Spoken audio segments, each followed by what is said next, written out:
والدین میں سے اگر ایک بھی اس دنیا سے رخصت ہو جائے تو دنیا کے سارے رنگ پھیکے پڑ جاتے ہیں۔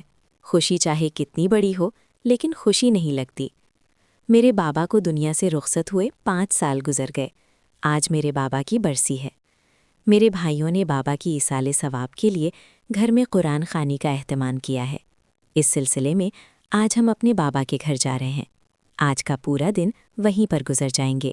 یہ سوچ کر میں نے جلدی جلدی گھر کے سارے کام ختم کیے تاکہ واپسی پر گھر گندا نہ لگے۔ میں جہاں کہیں بھی جاتی ہوں پہلے گھر کو صاف کرتی ہوں، اس کے بعد میں بچوں اور خود کو تیار کرتی ہوں۔ سارے گھر کے کام نمٹانے کے بعد میں نے بچوں کو تیار کیا۔